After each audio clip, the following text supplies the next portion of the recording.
Alright, time for another DraftPhysics.com, DebatePhysics.com also, video presentation. So, medium-sized video on just the subject of clay as a way of measuring energy. And because there is so much deception and lying going on, and so it needs an exclusive video to force people to actually deal with the arguments that have been made that they have completely evaded. So you're trying to collect energy. Now, I've pointed out how, again, another argument that hasn't been touched is that if you roll things on a surface, okay, and you give something twice the velocity, it will actually roll 4 times the distance. Now, it has been explained that it's because there is no linearity to the friction. You're being pushed by gravity. And the fact is, you're going to be pushed less per square foot, per linear foot, the faster you go. The faster you go across a scale, the less you're going to weigh.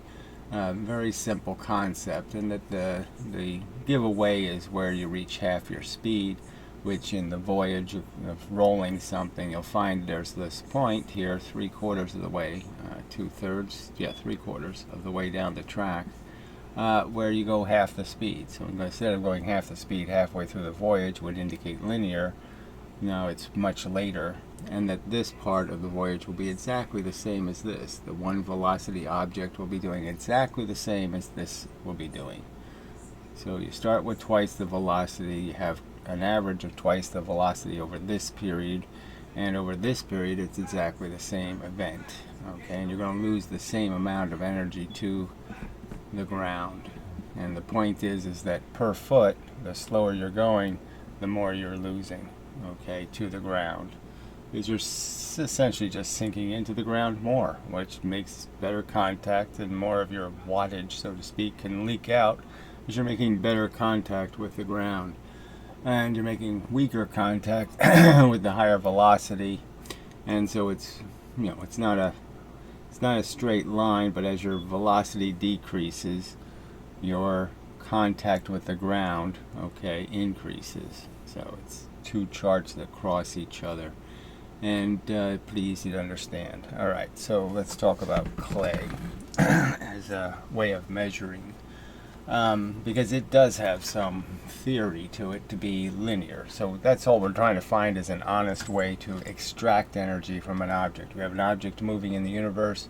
We want to turn all of its energy into one thing, not heat, not other kinds of stuff. We want to just see some sort of way to just measure, pull out the energy, suck it out little bits at a time, that's even and fair.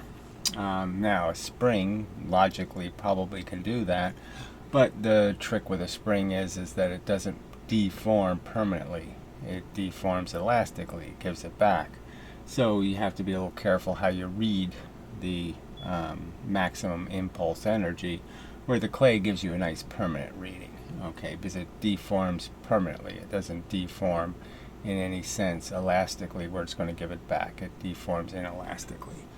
Alright, so the theory is kind of simple. So if I take a plug of clay and I just drop it on the ground, okay, I just take its mass, drop it in gravity, and will it represent that? And so the theory, the argument would be that yes, the higher I drop it from, I have every expectation that there's going to be a pretty linear, the higher it's dropped from, the more squished it's going to become, the more height it's going to lose to the fact that what's it really doing?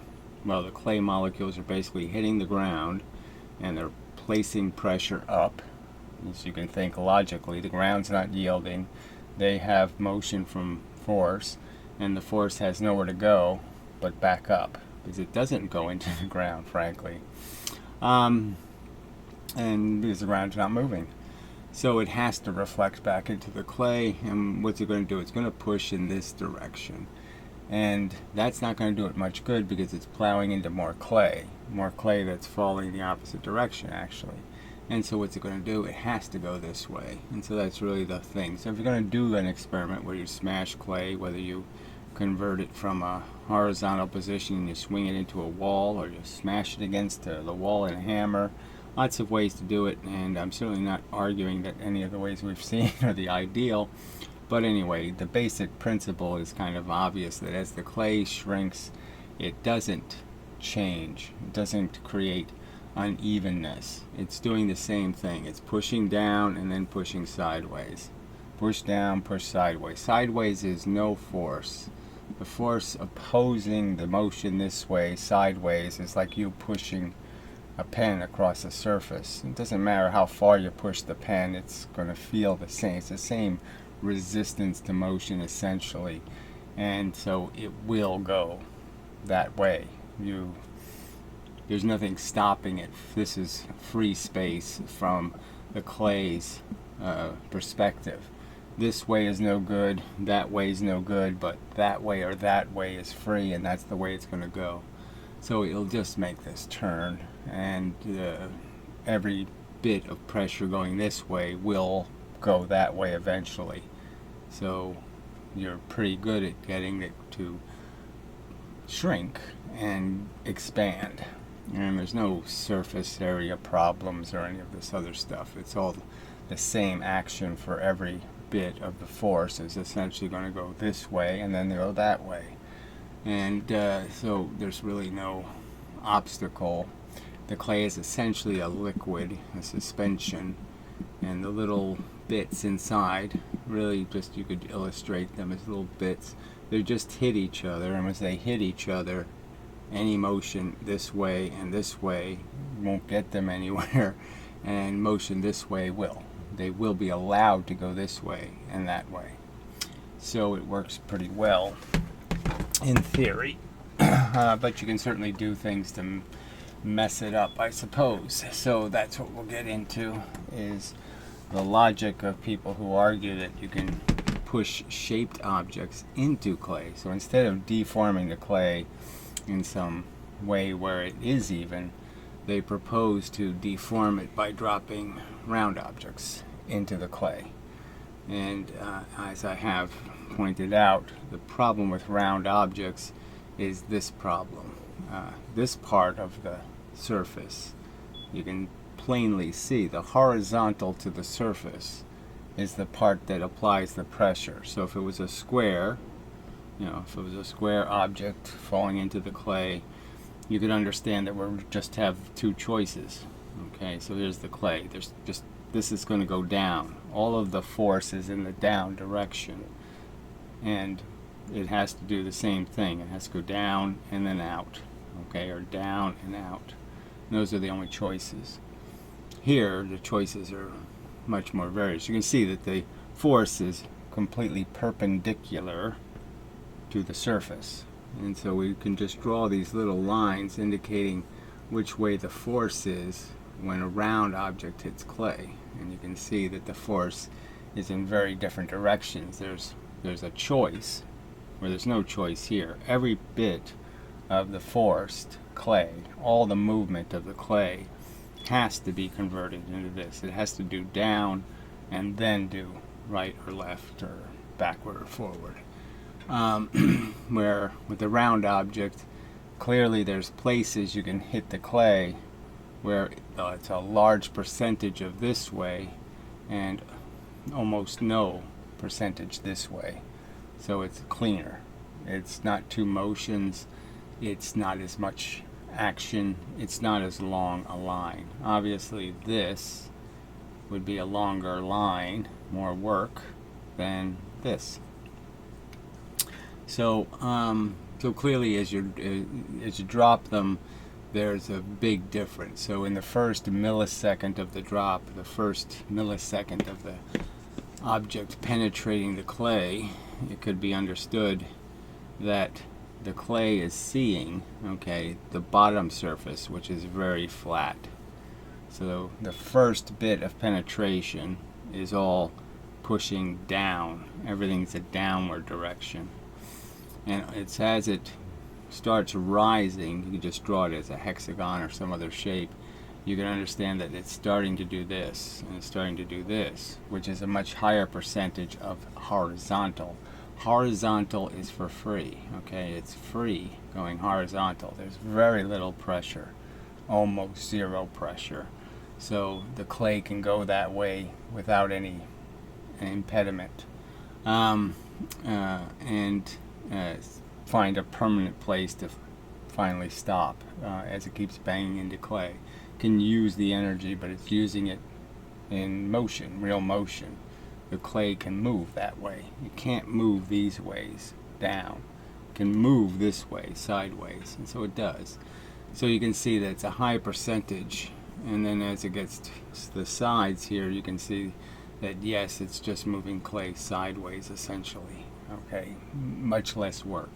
So lots of work here at the bottom, very little work on the sides.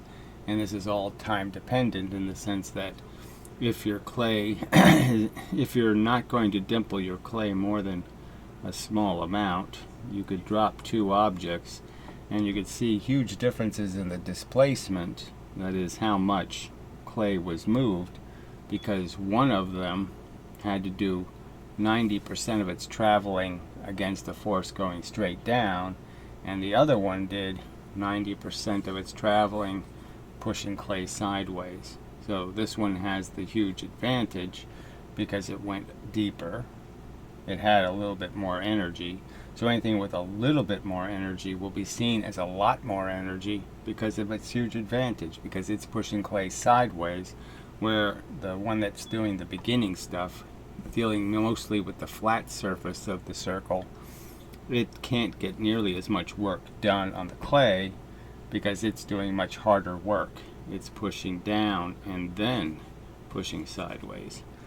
So it's a quite unfair way to pull the energy out, because at first there's a very high amount of energy needed, and then it declines as you equalize the distance they go in. So if you let them penetrate both past the surface, past their halfway point, then you've equalized the unfairness. Now they've both endured the flat surface and then the transition surfaces, and now they're both doing the same thing once they get inside the clay. But until they get inside the clay, they're not doing the same thing. One of them did more work because it had to get over this punishing flat surface at the bottom. So this is almost as simple an argument as arrows, penetrate. Arrows make a stick go further. Put an arrow on your arrow, okay, gives it an advantage, and it's almost as obvious an argument as that, is that this arrow is changing shape. This object is changing shape essentially to the clay as it goes deeper and deeper. It's changing the pitch of this arrow.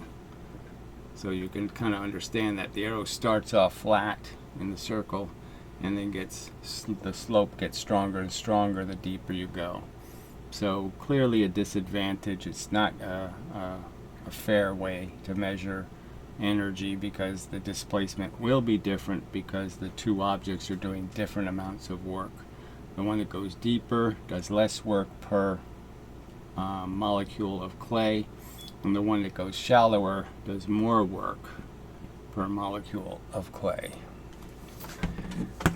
Alright, so that's clay. Not a theoretically bad substance for using for measurements. You just have to understand its limitations, and obviously there's people who refuse to understand if they can distort and pervert the truth with that ignorance. And that's the facts and such.